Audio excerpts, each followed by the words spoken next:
Assalamualaikum warahmatullahi wabarakatuh. Perkenalkan, saya Nesya Revaliana dengan NIM 240002038. Pada kesempatan kali ini saya akan menjelaskan materi tentang komunikasi interpersonal. Pertama-tama marilah kita panjatkan puji dan syukur kehadirat Allah Subhanahu wa taala. Berkat rahmat dan karunia-Nya kita masih diberikan kesehatan hingga saat ini. Dan tak lupa pula salawat beriring salam kita curahkan kepada Nabi Muhammad SAW. Baiklah, langsung saja kita masuk ke topik dari materi kali ini, yaitu tentang komunikasi interpersonal. Nah, sebelumnya pasti banyak orang yang belum mengetahui tentang komunikasi interpersonal atau pengertian dari komunikasi interpersonal itu sendiri. Nah, interpersonal itu bisa disebut pribadi, jadi secara pribadi antara dua orang. Nah, jadi kalau komunikasi interpersonal itu berarti komunikasi antar pribadi. Komunikasi itu adalah pertukaran informasi atau pesan dari satu orang ke orang lain. Jadi komunikasi interpersonal itu adalah penyampaian informasi atau pesan kepada dua orang secara pribadi. Nah, biasanya ini tidak diatur secara formal, jadi bisa informal. Dalam komunikasi interpersonal, setiap partisipan itu menggunakan semua elemen dari proses komunikasi. Bisa itu komunikasi secara langsung ataupun tidak langsung. Secara langsung bisa melalui kata-kata, kalimat. Secara tidak langsung itu bisa berarti menyampaikannya melalui simbol-simbol atau gerakan tubuh saja. Nah, komunikasi interpersonal ini memiliki klasifikasi. Yang pertama yaitu komunikasi intim. Nah, komunikasi intim ini yaitu komunikasi antara teman dekat atau keluarga dengan ikatan emosional yang kuat. Nah, intim ini kan berarti dekat. Jadi komunikasi interpersonal, klasifikasi komunikasi interpersonal yang pertama itu komunikasi intim, yaitu komunikasi dengan orang terdekat, bisa itu dari keluarga, bisa itu dari sahabat, teman, dan kerabat yang lain. Nah, contoh dari komunikasi ini sering terjadi di lingkungan keluarga, seperti percakapan atau komunikasi antara ibu dan anak, lalu antara adik dan kakaknya, begitupun sebaliknya. Yang kedua yaitu percakapan sosial. Nah, percakapan sosial ini yaitu interaksi santai untuk hubungan informal.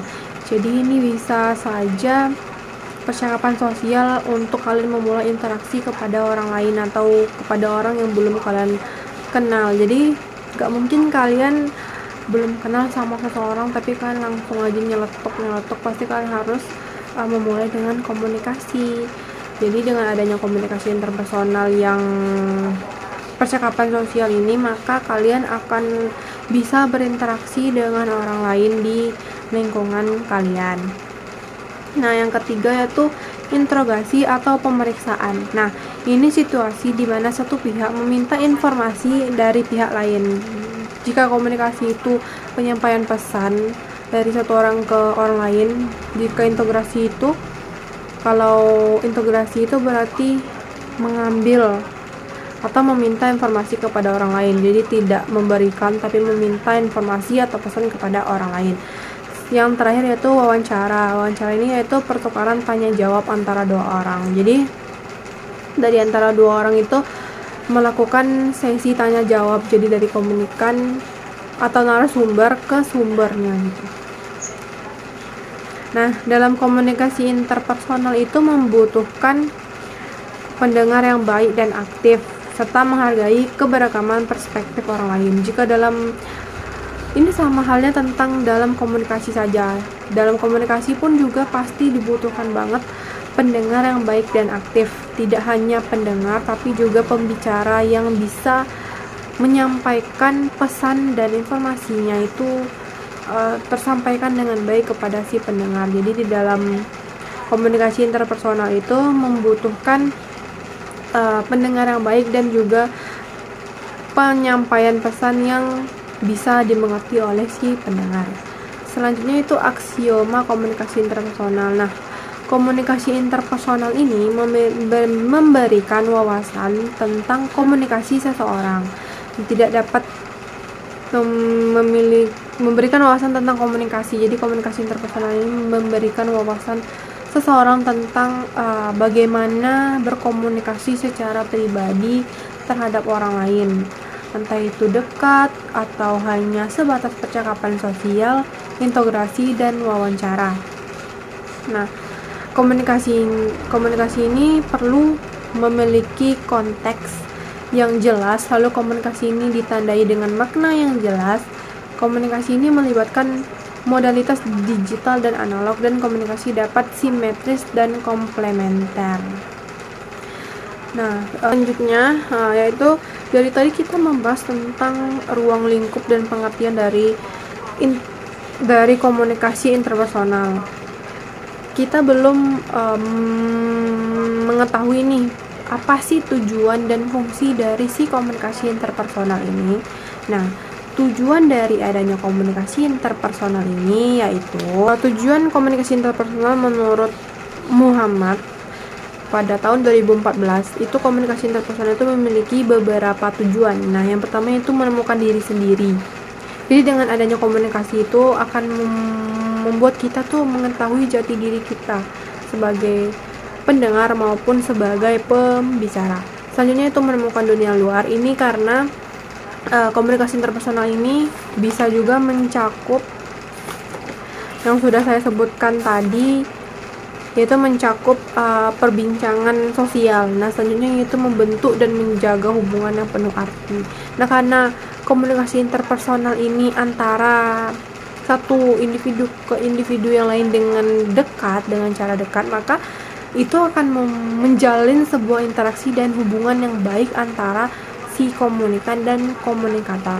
Selanjutnya yaitu berubah sikap dan tingkah laku. Jadi setelah kita mengetahui bagaimana cara komunikasi interpersonal itu yang baik, maka kita akan otomatis merubah sikap kita menjadi pendengar yang baik dan menjadi pembicara yang mudah dimengerti untuk si pendengar. Selanjutnya yaitu untuk membantu. Jadi karena komunikasi itu untuk menyampaikan pesan dan menyampaikan informasi, jadi itu juga menjadi tujuan dalam komunikasi interpersonal.